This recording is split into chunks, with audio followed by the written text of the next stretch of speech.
تہجد کی نماز کے بارے میں آپ نے ضرور سنا ہوگا۔ تہجد وہ نماز ہے جس میں انسان رات کے اندھیرے میں اپنے اللہ سے ملاقات کرتا ہے۔ وہ نیند سے بیدار ہو کر اپنے رب کے آگے جھکتا ہے، مگر ضروری نہیں کوئی تہجد پڑھتا تو محبوب کی محبت ہی مانگتا ہو، کیونکہ وہ جو اللہ ہے نہ اس کی محبت میں بڑا سکون ہے۔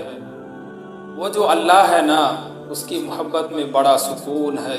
اور تہجد کی توفیق بھی جناب انہی کو ملتی ہے جنہیں اللہ کو راضی کرنا ہوتا ہے۔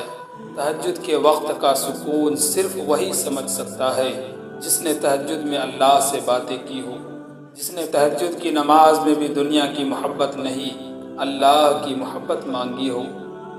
جناب تہجد وہ نماز ہے جو ہمیں ہمارے اللہ کے بہت قریب کر دیتی ہے، اور تہجد میں مانگی گئی دعاؤں پر نہ کن فیکون کی بارش ہوتی ہے۔ جب بندہ گڑ گڑا کر اپنے رب سے دعا کرتا ہے تب اللہ بھی دعاؤں پر کن کہہ دیتا ہے۔ آپ کوشش تو کریں اللہ سے دوستی لگانے کی، اور جس دن آپ کی دوستی اللہ سے ہو جائے گی نا، یقین مانے آپ کو لوگوں کی ہمدردی کی ضرورت نہیں پڑے گی، نہ ان کے پیچھے بھاگنا پڑے گا۔ اس لیے نماز پڑھو، تہجد پڑھو اور اپنے اللہ سے دوستی کر لو۔